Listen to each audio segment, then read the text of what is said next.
actually just started last year, right around the bubble time of last year. Oh, okay. And we kind of massaged it since then, putting different times through the season. Depending on how busy it is. Right, and what we try to forecast it will be. Yeah.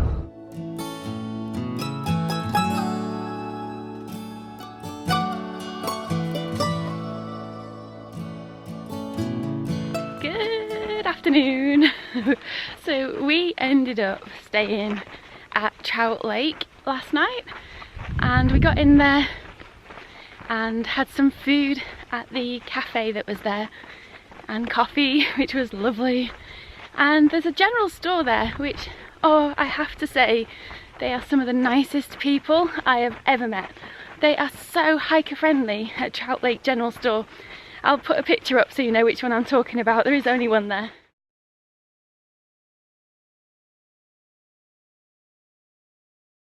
The ladies in there, they are so helpful. I got a package delivered there and they hold everything at the back for you. Everything's very organised and they don't charge you for holding it either, which is what a lot of places do. So they take you out the back and show you where the boxes are kept. They have a hiker box. They show you that you've got access to showers and show you where the towels are. They're just so friendly, and they've got everything that a hiker needs in there. They've got all the supplies, and they do a lot of huckleberry things. There wasn't anything for me, but they do cakes and pies and drinks and ice creams and jams and teas. Actually, I could have had one of the teas, but there was about a box of 40. I thought I'd best not carry that out. So I'll highly recommend stopping there because they're ever so friendly. They also offer camping at the back of the store, where a lot of hikers went. And what else is in town? I think that's pretty much it. It's a really small town, but it was a lovely little stopover. Short but sweet, which is what we need at the moment.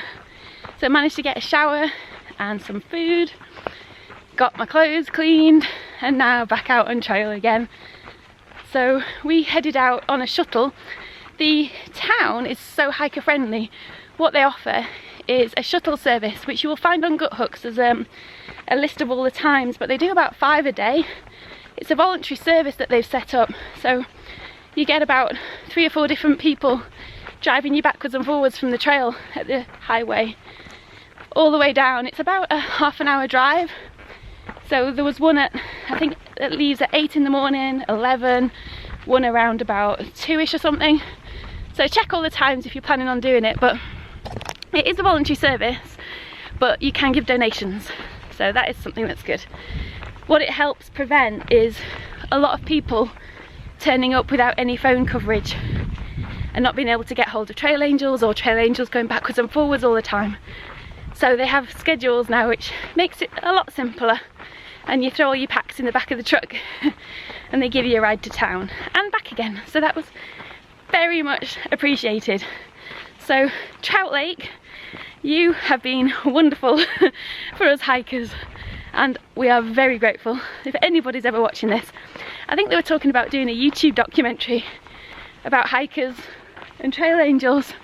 So I'll try and put the link in the description box below if I can find it online later. So I'm out of breath because I've been walking uphill.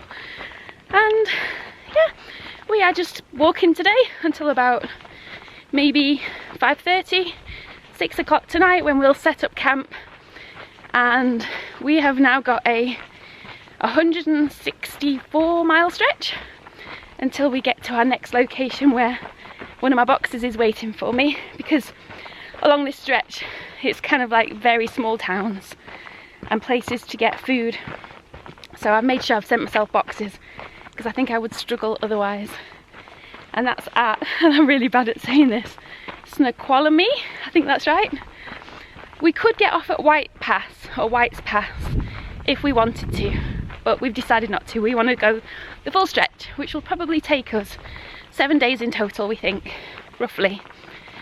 So that will be something to look forward to, and it's kind of nice because we've had quite a lot of stretches recently which have been about 4 days here and there and then hitting a town, so you never really get into like a proper rhythm of hiking. Oh, I don't feel like I do.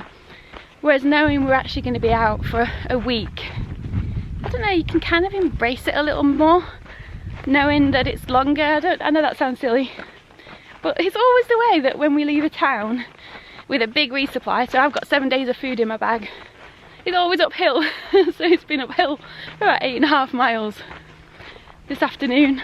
So I'll be glad when I get to the top, because then it cruises out a little bit. But I believe we have got a very nice area coming up soon to look forward to, which we might hit tomorrow. I think it might be tomorrow that we get into it. It's somewhere called Goat Rocks, which I believe is quite a popular place to visit and see, so I'm looking forward to seeing what that's all about.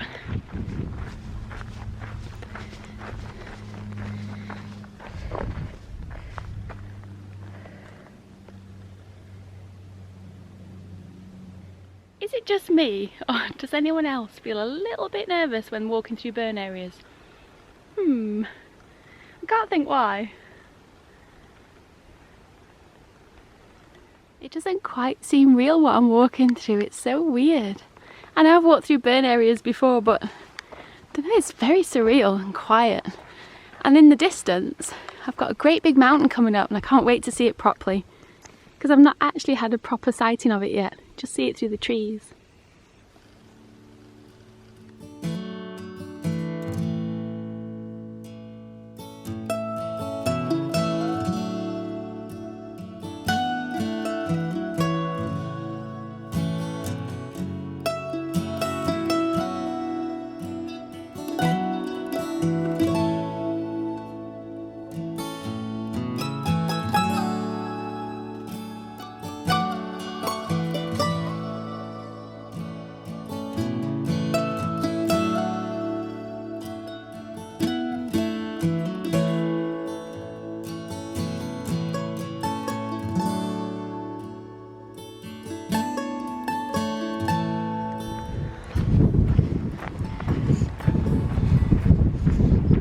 Wow.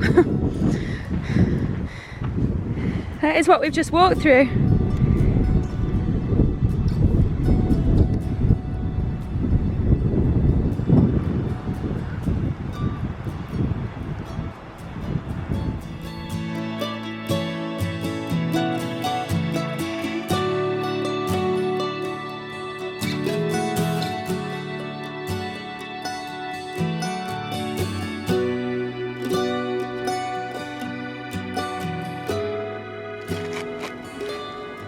What you got there, Tinkerbell? Some fruit. Let me get a good look at that. It's cherry. Cherry. Okay, yeah. Cherry. There's fruit in there. I'm sure there's lots of real fruit in there. Real fruit. And my healthy dinner that I'm having tonight is Cuban coconut rice and black beans. So what is that fruit? Back to the fruit. What are you doing with that? Why is that out before dinner? Well, hikers sometimes get very hungry, and I wouldn't want to go into negative calories, and I have to wait 20 whole minutes for my dinner. So I have to eat this first. No.